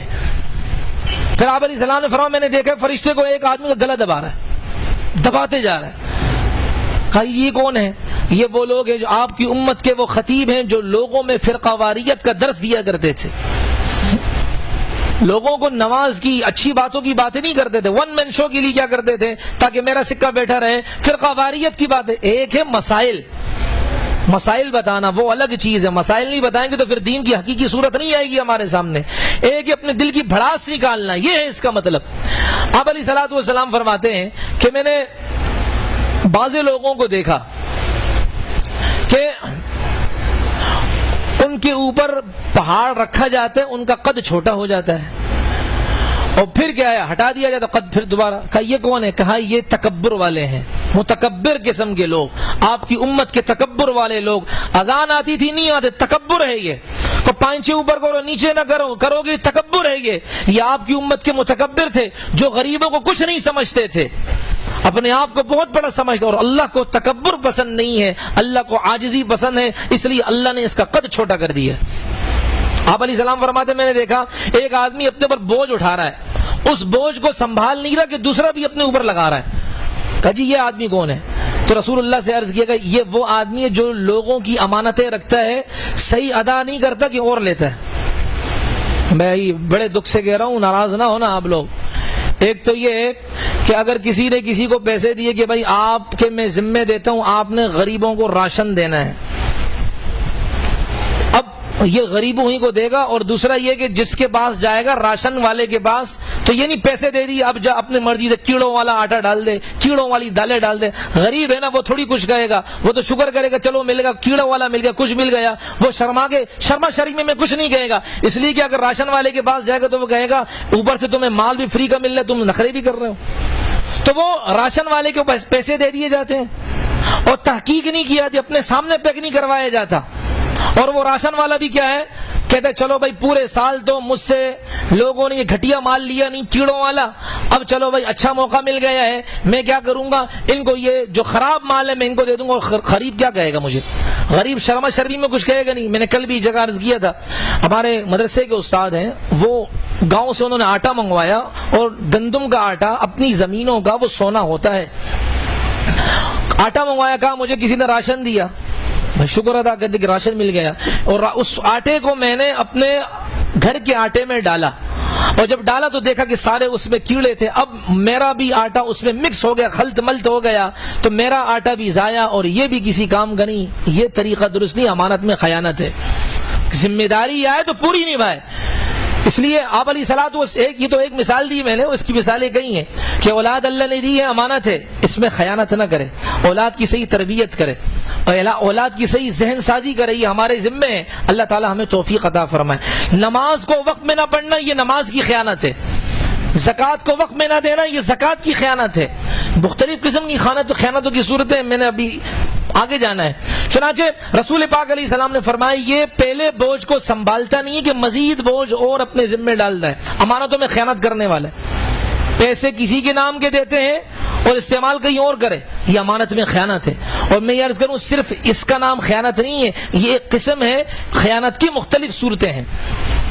رسول پاک علیہ الصلوۃ والسلام نے یہ مناظر دیکھے، یہ عذابات رسول پاک علیہ الصلوۃ والسلام نے دیکھے، قیامت کے ہولناکیاں آپ علیہ السلام نے دیکھی، رسول اللہ تڑپ گئے تھے. خیر اب اس سے بھی اوپر جنت میں آپ علیہ السلام نے قدموں کی آہٹ کی آواز سنی. رسول اللہ نے جبرائیل سے کہا یہ کون، کس کی آواز ہے؟ کہ یہ آپ کا ایک غلام ہے جو چل مکے کی سرزمین پر ہے، جو چل رہا ہے فرش پر چل رہا ہے، لیکن اللہ تبارک و تعالی اس کی آواز کو جنت میں جنت والوں کو سناتے ہیں. یہ آپ کا غلام ہے جس کا نام بلال ہے اور اس کا نسب بھی موجود ہے، بلال ابن ابی رباح. میں ایک اور بات عرض کروں، دیکھیں حضرت بلال کا نسب تھا. بغیر نسب کا جو آدمی ہوتا ہے نا وہ ٹھیک نہیں ہوتا. آپ کسی کو کہنا تیرا تو نسب ہی کوئی نہیں، اس کا مطلب کیا ہے؟ تیری پیدائش کا سسٹم دوسرا ہے. سمجھ میں آ رہی بات نہیں آ رہی؟ اس لیے حضرت بلال کا نسب تھا، ماں کا نام حمامہ تھا غالباً اور والد کا نام رباح تھا. ان کا نسب، بغیر نسب کا کون انسان آئے گا؟ یا تو سیدھے ہاتھ والا ہوگا، سمجھ جاؤ بھائی، یا پھر اگر وہ انسان کا وجود آیا تو وہ دوسرے ہاتھ سے آیا ہوگا، دوسرے زاویے سے آیا ہوگا. اس لیے حضرت بلال کا نسب موجود تھا اور پاکیزہ نسب والوں کو اللہ نے صحابہ بنایا. خیر رسول پاک علیہ السلام نے فرمایا مجھے قدموں کی آہٹ کی آواز ہے. پوچھا کون ہے؟ کہا بلال ہے، آپ کا غلام ہے، مکہ مکے کی پتھریلی زمین پر چل رہا ہے، اس کی قدموں کی آہٹ کی آواز کو اللہ عرش والوں کو سناتے، جنت والوں کو سناتے ہیں۔ اس لیے یقین کرے، خدا کی قسم نبی کے غلام بنیں گے، اللہ تعالی ہمارے قدموں کی آہٹ کی آواز بھی انشاءاللہ جنت والوں کو سنائیں گے۔ اچھا، آپ علیہ الصلوۃ والسلام کو دنیا کی سیر کرائی، نبی کو امام الانبیاء بنایا۔ اب اللہ تعالیٰ نے، ورنہ کل وہ کوئی اشکال اعتراض کر سکتا، بھئی نبی کی نبوت کو دائرہ تو صرف یہ دنیا تھی، آسمان نہیں تھا۔ اللہ نے نبی کو معراج کروائی تاکہ کل کو کوئی یہ نہ کہے اور میں یہ کہوں کہ میرا نبی آسمانوں والوں کا بھی نبی ہے، میرا نبی زمین والوں کا بھی نبی ہے، میرا نبی اماموں انبیاء کا بھی نبی ہے، میرا نبی جنات کا بھی نبی ہے، فرشتوں کا بھی نبی ہے۔ چنانچہ رسول پاک علیہ الصلوۃ والسلام اللہ کے پاس گئے، اللہ کے دربار میں گئے۔ اب جانے سے پہلے حضرت جبرائیل نے کہا میں آگے نہیں جا سکتا، میرے پر جل جائیں گے، میری طاقت نہیں، سکت نہیں، ہمت نہیں۔ آپ علیہ السلام آگے گئے۔ اللہ نے انسانوں کو، فرشتوں کو بتانا تھا کہ تم انسانوں کی پیدائش پر اعتراض کرتے، دیکھو میرا نبی وہ آ سکتا ہے میرے قریب، تم میں اتنی طاقت نہیں کہ تم میرے روبرو آ کر میرا دیدار کر سکو۔ آپ علیہ السلام جیسے ہی آئے اور اللہ کے دربار میں نذرانہ عقیدت پیش کیا، التحیات للہ والصلوات والطیبات، کہ میری جتنی بھی زبان کی عبادت ہے میرے مولا تیرے نام پر ہے، کسی کے نام پر۔ قل ان صلاتی و نسکی و محیای و مماتی للہ رب العالمین، میری قربانی، میری عبادت میرے مولا سب تیرے نام پر ہے۔ تو اللہ تعالیٰ کے حبیب نے اللہ کے سامنے کہا، اے اللہ میری زبان کی جتنی عبادت ہے سب تیرے نام پر ہے، میرے عمل سے جتنی عبادت میرے جسم سے نکلیں گی وہ اے اللہ سب تیرے نام پر ہے، اور جتنے میں پیسے لٹاؤں گا تیرے نام پر، تیرے دین پر، اللہ وہ سب تمہاری رضا کے لیے۔ یعنی میری جسمانی عبادت بھی آپ کے نام، میری مالی عبادت بھی آپ کے نام، میری زبانی عبادت بھی آپ کے نام، کسی کے نام پر نہیں۔ اللہ نے پھر اپنے نبی علیہ السلام کو سلام کیا، السلام علیکہ ایھا النبی ورحمۃ اللہ وبرکاتہ۔ جب تین باتیں نبی نے کہی نا کہ زبان کی عبادت آپ کے نام، جسم کی عبادت آپ کے نام، مال کی عبادت آپ کے نام، اللہ نے بھی تین باتیں کہیں، السلام علیکہ، سلامتی ہو میرے نبی تم پر، ایھا النبی، دوسری ورحمت اللہ، اللہ کی رحمتیں نازل ہوں تم پر، وبرکاتہ، اللہ کی برکتیں نازل ہوں۔ تین محبوب نے پیش کی اور تین اللہ نے پیش کی۔ اب آپ علیہ الصلوۃ والسلام نے دیکھا کہ اللہ نے مجھے سلام کہا، میری امت، اللہ کے نبی نے فوراً وہاں بھی عرش پر بھی اپنی امت کو نہیں بلایا، وہ کہا السلام علینا وعلی عباد اللہ الصالحین، اللہ ہم پر بھی سلامتی ہو آپ کی، اور آپ کے جو نیک لوگ ہیں میری امت میں سب کو یا اللہ آپ کی طرف سے سلامتی پہنچے، سب امن سے رہیں، سب محبت سے رہیں، سب عافیت سے رہیں۔ رسول اللہ عرش پر جاتے ہیں لیکن امت کو نہیں بلاتے۔ آج میرا نوجوان شادی کے اندر نبی کو بلا دیتا ہے، میرا نوجوان شادی میں رسول اللہ کے طریقوں کو بھلا دیتا ہے، میرا نوجوان غم میں نبی کے طریقوں کو بھلا دیتا ہے، وہ ان لوگوں کے طریقوں کو نہیں بلاتا جو گویے گانے والے ہیں، جو یہ کہتے ہیں، چند دن پہلے اخباروں کی سرخی دیکھیں، جو یہ کہتے ہیں کہ اب یہ اذان جو ہے، اذان یہ دہشت گردی ہے اور اذان یہ غنڈہ گردی ہے، جن کے گانوں پر میرا نوجوان پوری رات ناچتا ہے، ہاتھوں کو، ہتھیلیوں کو، آنکھوں کو، ٹانگوں کو، زبان کو ہلاتا ہے، جس کے چہرے کی طرح میرا نوجوان چہرہ بنانے پر فخر محسوس کرتا ہے، اور جس کے لباس کی طرح میرا نوجوان لباس استعمال کرنے کو فخر محسوس کرتا ہے، جن کے بالوں کی طرح میرا نوجوان بالوں کو استعمال کرنے کا فخر محسوس کرتا ہے، وہ یہ کہتے ہیں کہ اذان غنڈہ گردی ہے، اس سے ہماری آنکھوں کی نیند خراب ہوتی ہے، ہمارے سکون کو تباہ کرتی ہے۔ اللہ اکبر کہنے سے انسانوں کی آنکھوں کی نیند خراب ہو، اس سے بڑا بدنصیب کوئی نہیں میرے بھائی۔ اس نبی کو ہم نے بھلا دیا جو عرش پر نہ بھلائے ہمیں بیت المقدس میں سارے نبیوں کے سامنے نہ بھلائے، ہمیں موت کے وقت اپنے انتقال میں نہ بھلائے، ہمیں قبر میں ہمیں نہ بھلائے، ہمیں انشاءاللہ روز محشر میں نہیں بھلائیں گے۔ اس نبی کے ساتھ ہمارا یہ تعلق ہے۔ رسول پاک علیہ الصلوۃ والسلام نے گھٹنے ٹکا کر نہایت ادب کے ساتھ اپنی امت کو وہاں بھی یاد کیا اللہ کے دربار میں، اور پھر جبرائیل امین نے پورا کیا، اشہد ان لا الہ الا اللہ واشہد ان محمد عبدہ ورسولہ۔ یہ پوری التحیات ہے جو تین ہستیوں کا مجموعہ ہے، جو میں آپ نماز پڑھتے ہیں، نماز میں پڑھتے ہیں۔ جو نماز نہیں پڑھتا وہ کیا پڑھے گا؟ تحیات، اللہ تبارک و تعالیٰ کے کلمات، اللہ کے حبیب کے کلمات، جبرائیل امین کے کلمات، ہم التحیات میں یہ پڑھ رہے ہوتے ہیں۔ کتنے میرے نوجوان ہیں برسوں کی نمازوں کا کچھ پتہ ہی نہیں۔ اللہ ہماری جنید بغدادی رحمۃ اللہ علیہ کے بارے میں، یہ 3 صدی کے اندر پیدا ہوئے جنید بغدادی، شیشے کی دکانیں تھیں ان کی، 30 سال سے انہوں نے رات کے وضو سے فجر کی نماز پڑھی ہے، 30 سال سے۔ ہمارے لیے بڑا عجیب لگے گا، اس لیے کہ میری رات تو سارے نیٹ پر گزرتی ہے. ہمیں یہ عجیب لگے گا 2 رکعت نمازوں کے وضو 30 سال سے کیسے ہو سکتا ہے؟ اور جب اپنی دکان میں آتے تھے، دکان میں آ کر پردہ نیچے گراتے تھے، 400 رکعتیں تو اپنی دکان میں نفل پڑھتے تھے، اس کے بعد پردہ اٹھا کر کاروبار شروع کرتے تھے. شیشے کی دکانیں تھی، چلنے والی دکانیں تھیں.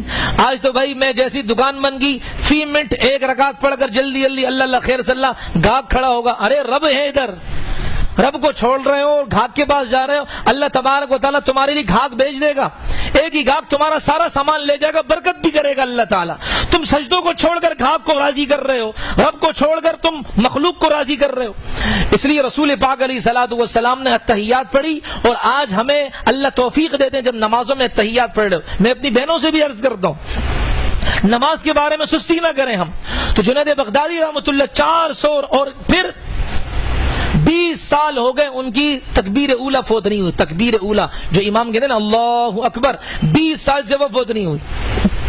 ہم تو بھائی علامۃ العصر ہیں، وغائب الفجر ہیں. سمجھ میں آ رہی نہیں ہے؟ علامۃ العصر ہیں اور وغائب الفجر ہیں، جس میں بھی ہوں. بھائی اللہ ہماری حفاظت فرمائے.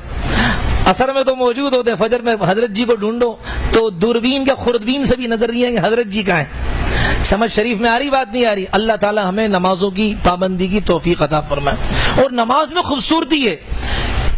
یقین کرو اگر یہ میک اپ والیوں کو پتہ چل جائے کہ سجدے میں کتنی زبردست قسم کی چیز ہے، یہ میک اپ چھوڑ دیں گی، یہ آئل پینٹ اور ڈسٹمبر وغیرہ چھوٹ جائے گا. سمجھ شریف میں آ رہی ہے؟ کہتے سجدہ جب انسان کرتا ہے نا، یہ انشاءاللہ تعالی نماز کے اسرار اور رموز ایک عنوان ہے، انشاءاللہ عرض کروں گا. لیکن ابھی بات چھڑ گئی تو ایک بات عرض کر دوں. ہمارا جب ہم بیٹھے ہوئے ہیں نا چل رہے ہیں، ہمارا جب دل اور یا خون پمپ ہو رہا ہوتا ہے تو ہمارے دماغ تک آسانی سے نہیں پہنچتا خون، دیگر اعضاء میں پہنچتا ہے. لیکن جب آپ سجدہ کریں گے، سجدہ لمبا کریں گے، اب آپ کا خون بلڈ آپ کا آرام سے آپ کے چہرے تک آ جائے گا، مسامات تک آ جائے گا. اس کو خون، وہ آپ کے چہرے کو کیا خوراک مل جائے گی جو خون کی صورت میں ہوگی. اس لیے اللہ والوں کے چہرے دیکھے بالکل حشاش تر و تازہ ہوتے ہیں. اگرچہ گھر میں فقر و فاقے کے ڈھیر ہوتے ہیں، لیکن کیا ہے وہ سجدے اتنے لمبے کرتے ہیں، وہ تو اللہ کو راضی کرنے کے لیے کرتے ہیں. بھائی اتنا لمبا سجدہ کرتے ہیں کہ ان کے چہرے پر یہ خون آتا ہے تو یہ چہروں کے کھیل محاسے اور جو چہروں پر جو دانے وغیرہ ہوتے ہیں اس کا بہترین علاج ہے. وہ نیت ہم یہ نہ کریں کہ وہ علاج کی نیت سے سجدہ کریں، ہماری نیت اللہ کو راضی کرنے کی، یہ تو فری میں انشاءاللہ ثواب مل جائے گا. اب رسول پاک علیہ الصلوۃ والسلام کو نمازوں کا تحفہ دیا. جب محبوب اپنے محبوب کے پاس جاتا ہے وہ خالی ہاتھ نہیں لوٹاتا، کچھ دیتا ہے اس کو. اے میرے نبی یہ نمازوں کا تحفہ لے لو. 50 نمازیں ہیں. آپ علیہ الصلوۃ والسلام واپس ہے موسیٰ علیہ السلام کے پاس، ان کا گزر ہوا ان کے پاس آسمانوں میں. جب واپس تشریف لے جا رہے تھے موسیٰ علیہ السلام نے کہا جی ملاقات ہوگی. جی ہو گئی. کیا دیا اللہ نے؟ کہا 50 نمازیں دی. تو بھائی 50 نمازیں نہیں پڑھ سکتی تمہاری امت، کم کرواؤ. 45 کروائیں. کرتے کرتے پھر آخر میں 5 نمازیں جب دے دی. اب آپ علیہ الصلوۃ والسلام سے نے کہا جی 5 بھی نہیں پڑھیں گے، میری 3 نہیں پڑھتی، تمہاری 5 کیسے پڑھیں گی؟ آپ علیہ السلام نے فرمایا اب میری ہمت نہیں کہ اللہ کے دربار میں بار بار جاؤں. تو اللہ نے فرمایا اے میرے نبی پڑھیں گے 5 نمازیں ثواب ملے گا 50 نمازوں کا انشاءاللہ.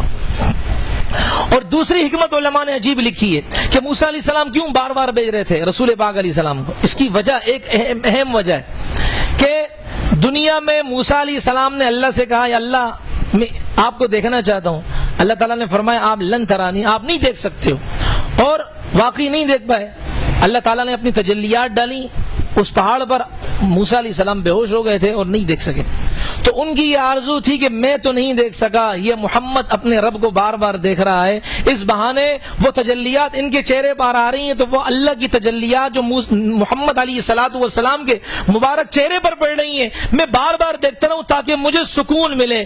وہ یہ بہانہ تھا تاکہ بار بار یہ جائیں وہاں سے تجلیات لے کر آئیں. میں اپنے رب کی پڑی ہوئی تجلیات محمد کے چہرے پر ہوگی، میں بار بار دیکھتا رہوں گا تاکہ مجھے سکون ملے. یہ نقطہ علماء نے لکھا ہے. آپ علیہ السلام واپس آئے، نمازوں کا تحفہ لے کر آئے تو وقت وہیں تھما ہوا تھا.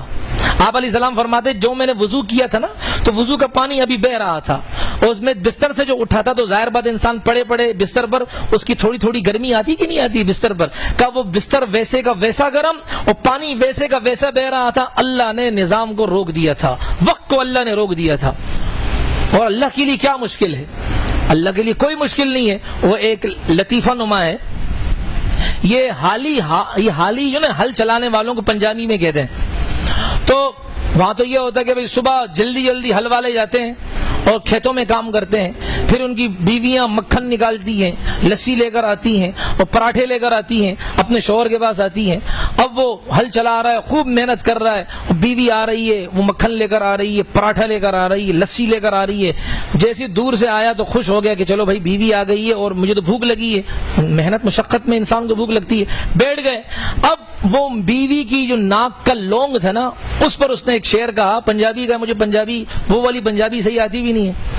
کہا بھائی تمہاری جو لونگ ہے, جب اس کا لشکارہ پڑا نا تو حالی کھیت چلانے والے کسان وہ اپنا حل بھول گئے, یعنی ہمارا نظام جام ہو گیا. جب تمہاری ناک کی لونگ کے لشکارے پڑے ہمارا سارا نظام رک گیا.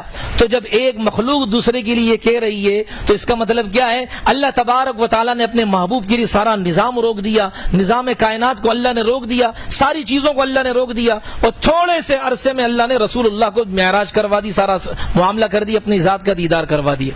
تو میرے محبوب بھائیوں, میں سب سے پہلے اپنی ذات کو مخاطب ہو کر پھر اپنے بھائیوں کو, اپنی بہنوں کو یہ پیغام دینا چاہتا ہوں. اس معراج کے واقعے کے اعتبار سے ہم صرف اور صرف سن کر بھول نہ جائیں, سنی انسنی نہ کریں, نسیم منسیہ کا سلسلہ نہ ہو, بلکہ ہم نیت کریں کہ رسول پاک علیہ الصلوۃ والسلام کو اتنا عظیم تحفہ ملا, اس امت کے لیے ملا, نماز جیسی عظیم چیز, ہم اس کو نہ بھلائیں. اور رسول اللہ جیسا انسان, آپ علیہ الصلوۃ والسلام جیسا شفیع, آپ علیہ السلام جیسا شفیق وہ ہمیں نہیں بھلا رہے. یہاں تک کہ آتا ہے کتابوں کے اندر, آپ علیہ الصلوۃ والسلام نے فرمایا انتقال کے وقت کہ جو میرے قریب کے میرا سلام لے لو, اور جو میرے باہر کے میرا سلام پہنچاؤ. قیامت تک آنے والے جتنے انسان ہیں ان سب کو محمد عربی کا سلام پہنچا دینا کہ تمہارا نبی تمہیں موت کے وقت بھی نہیں بھولا تھا, تمہیں سلام کہہ کر گیا ہے. آپ علیہ السلام فرماتے ہیں جب میں قبر میں اتروں گا اور مجھ پر نامہ اعمال پیر اور جمعرات کو پیش کیے جاتے ہیں, اپنی امت کے نیک اعمال آتے ہیں, تو میں خوش ہوتا ہوں کہ میرے بچوں نے اچھے کام کیے, نمازیں پڑھی ہیں, اخلاق کا اچھا معاملہ کیا ہے. لیکن جب برے اعمال آتے ہیں, استغفر لہم, میں اپنی امت کے لیے قبر کے اندر بھی استغفار کر رہا ہوتا ہوں. ایسا عظیم نبی. اور قیامت کا دن ہوگا, رسول پاک علیہ السلام نے فرمایا ایک تخت آئے گا جنت سے, اللہ فرمائیں گے بیٹھو, میں کہوں گا یا, اور اللہ کا حکم میں ٹال بھی نہیں سکتا, میدان محشر ہوگا, امت ہوگی, اب یہاں اللہ کا حکم ہے کہ بیٹھو, اور یہاں میں میری امت ہوگی, تو میں کیا کروں گا؟ اللہ کے حکم کو بھی نہیں توڑوں گا, میں ٹیک لگا دوں گا. میں ڈر اس لیے رہوں گا کہ اگر میں بیٹھ گیا ایسا نہ ہو یہ تخت مجھے اڑا کر لے کر جنت نہ چلا جائے, میری امت یہاں اکیلی رہ جائے گی, اس لیے میں تخت کے ساتھ ٹیک لگا لوں گا. دونوں کام ہوں گے, رب بھی راضی ہوگا اور اب میری امت بھی تنہا نہیں ہوگی, اپنی امت کے لیے وہاں دعائیں کروں گا, اللہ سے استغفار کروں گا. اس لیے میرا محترم, اتنا عظیم نبی جس کو اللہ نے معراج کروائی, اتنا عظیم نبی جس کو اللہ نے کائنات کی سیر کروائی, اس عظیم نبی کو ایک زانی, بدکار, شرابی, بے حیائی کا درس دینے والے انسان اس کی خاطر قربان کر دیا. اللہ ان کو بھی ہدایت دے. میں کوئی نفرت کے اعتبار سے نہیں کہہ رہا ہوں, میں یہ کہہ رہا ہوں کہ موازنہ کریں آپس میں, دونوں کا موازنہ کریں. ایک طرف اللہ کا رسول جس کے تھوک مبارک میں اللہ نے اتنی برکت رکھی ہے, جس کے جسم کے پسینے میں اللہ نے اتنی خوبصورتی اور پاکیزگی اور اللہ تعالیٰ نے اس میں کیا ہے معطر کا ہونے کا سلسلہ رکھا ہے, اور ایک طرف یہ کہ پسینہ آئے تو جسم سے بدبو جائے اور بدبو ہی نہ جائے, ایسا گندا جسم بدبودار. ایک طرف یہ اور ایک طرف میرا نبی, ہم اس کو چھوڑ کر اس کو لے رہے ہیں. میرے بھائیو کچھ تو خیال ہم کریں. تو آج سے نیت کریں کہ ہم کچھ بھی ہو جائے رسول اللہ کی سنت کو جسم سے جدا نہیں کریں گے, سر سے جدا نہیں کریں گے, چہرے سے جدا نہیں کریں گے, گھر سے جدا نہیں کریں گے. میری بہنیں بھی نیت کر لیں کہ انشاءاللہ کچھ ہو جائے ہم رسول پاک علیہ الصلوۃ والسلام کی سنتوں کو اپنے گھر سے ہٹانے کی کوئی کوشش نہیں کریں گے. اللہ تعالی ہم سب کو توفیق عطا فرمائے. تو کوشش کریں گے کہ نہیں کریں گے انشاءاللہ تعالی. اسی لیے میرے بھائی, میں دعا سے پہلے 2-3 اعلان کر رہا ہوں, غور سے سنیے گا, پھر انشاءاللہ تعالی دعا کروائیں گے. ایک منٹ یہ مسئلہ پڑھ لیں. ہاں, اس نفل سے مجھے 1-2 مسئلے اور یاد آ گئے. یہ پوچھا ہے کہ بھائی اکثر لوگ مسجد میں نفل بیٹھ کر پڑھ سکتے ہیں. آپ علیہ السلام سے ثابت ہے, رسول پاک علیہ الصلوۃ والسلام سے نفل بیٹھ کر بغیر عذر کے ثابت ہے, لیکن افضل یہ ہے کہ کھڑے ہو کر پڑھے. کھڑے ہونے میں مشقت زیادہ ہے, اور ہر وہ عبادت جس میں مشقت زیادہ ہو ثواب زیادہ ملتا ہے. ہمارے مولانا قاسم نانوتوی رحمۃ اللہ علیہ غالباً یا شیخ الہند رحمۃ اللہ علیہ کے بارے میں آتا ہے, وہ عشاء کی سنتوں کے بعد, وطروں کے بعد 2 رکعت بیٹھ کر پڑھتے تھے کہ رسول پاک علیہ السلام سے ثابت ہے, تاکہ میں نبی کی اس حدیث پر بھی عمل کروں. تو نفل بیٹھ کر پڑھنا صحیح ہے، اس میں کوئی کسی کو برا نہ کہیں، لیکن افضل یہ ہے کہ کھڑے ہو کر پڑھے تاکہ مشقت زیادہ، ثواب زیادہ، درجات زیادہ بلند ہوں گے۔ دوسری بات، معراج کے موقع پر بات یاد آ گئی، تو میرے بھائی میں نے کہا کہ یہ رات آئی تھی چلی گئی، ہر سال نہیں آتی، یہ صرف شب قدر کے بارے میں ہے کہ اللہ تعالیٰ نے یہ رات کو کل نظام ایسے رکھا ہے، وہ ہر سال آتی ہے پلٹ کر، لیکن کبھی 21ویں میں آئے گی، کبھی 23ویں میں آئے گی، کبھی 25، 27، 29 میں آئے گی، لیکن معراج نبی کو ہوئی جب نبی مبارک دنیا سے پردہ فرما گئے تو وہ رات بھی چلی گئی، ہر سال وہ رات نہیں آتی ہے۔ دوسری بات، بعض بھائی ان راتوں کو، میں نے پہلے کہا 5 اقوال ہیں مہینے کی تعیین کے بارے میں، 10 اقوال تو یہ ہے کہ ہجرت سے پہلے ہوئی، ہجرت کے بعد، اور میں نے کہا کہ ربیع الاول، ربیع الثانی، رجب، رمضان اور شوال، 5 مہینوں میں اختلاف ہے۔ 27 رجب مشہور ہے، لیکن اس کا مطلب یہ نہیں کہ کنفرم اور یقینی بات یہ ہو، اس لیے اس رات میں نوافل پڑھنا اپنے مخصوص طریقے سے، مخصوص ترتیبات سے، ایسا کوئی بھی رسول اللہ سے ثابت نہیں۔ 18 سال اس کے بعد آپ علیہ الصلوۃ والسلام زندہ رہے، دنیا میں رہے،